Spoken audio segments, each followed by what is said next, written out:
Praise be Jesus and Mary.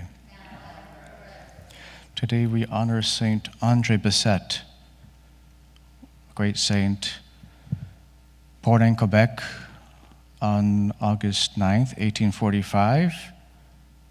He would be known as Frère André, your brother André, or the Miracle Man of Montreal, the humble Holy Cross brother who was credited with thousands of miracles.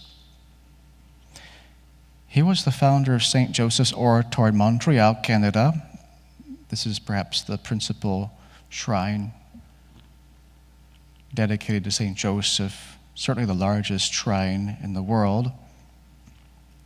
When he died on January 6th, 1937, at age 91, there was a good 1 million people who came to the funeral mass to pay their last respects.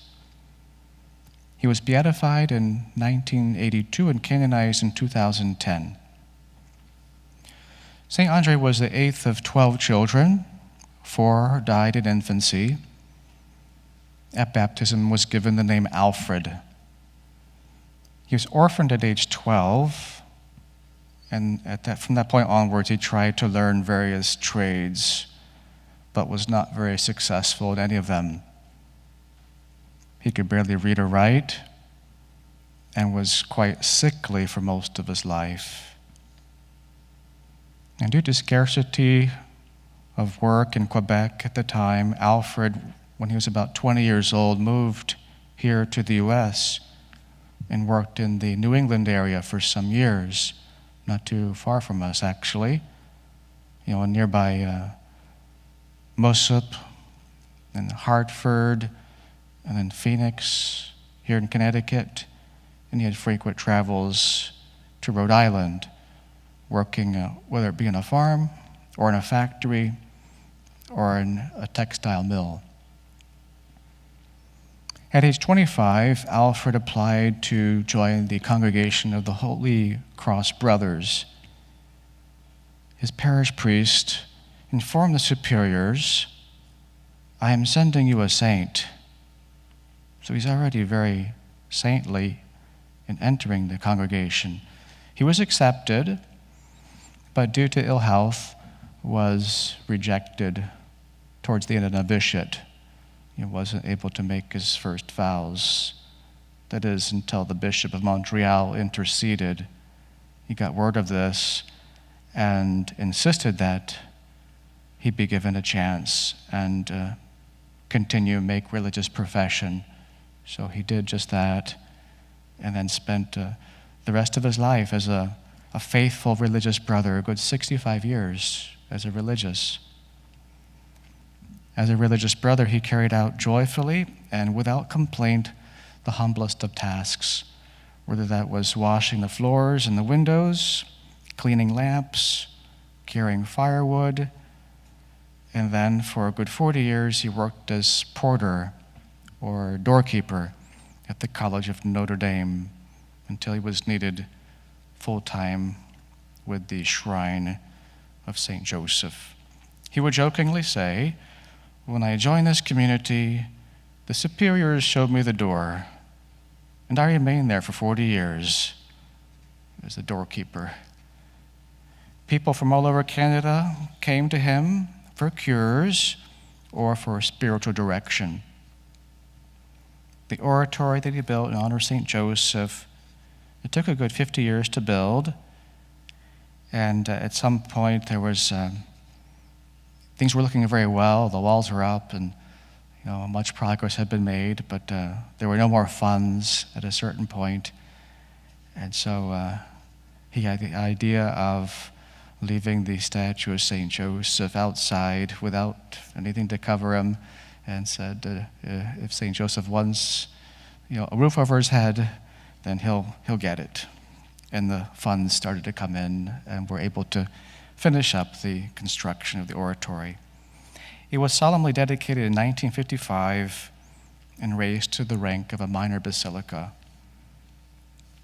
In the opening prayer, we heard about 2 characteristics of the spirituality of St. Andre. If anyone knows him, they know him as a great devotee of St. Joseph, one of the greatest saints who honored St. Joseph. And also he was very committed to the poor and the afflicted. Countless times he recommended others to make a novena to St. Joseph, to be rubbed with oil from the lamps burning in front of the statue, or to wear a medal in honor of St. Joseph. These were little things, and he would say, such things are acts of love and faith, of confidence and humility, which God blesses when we do them with the Spirit, of love, faith, confidence, humility. When miracles occurred through his intercession, he was quick to say, I do not cure, St. Joseph cures, giving the credit to St. Joseph. His concern for the needs of others led him to spend up to 8 to 10 hours a day receiving them into his office, giving them practical, common sense advice, spiritual counsel, consoling words, and prayer, praying with them, for them. He became so well known that secretaries had to be assigned to help him answer the 80,000 letters that he received every year. One of the outstanding virtues of St. Andre was humility. He was a privileged instrument of God. He saw many miracles take place through his intercession to some degree, but he would insist to, saying to others, I'm only a man just like you. Or he would say, it is St. Joseph who cures. I'm only his little dog. I am ignorant, he would also say. If there were anyone more ignorant, the good God would choose him in my place.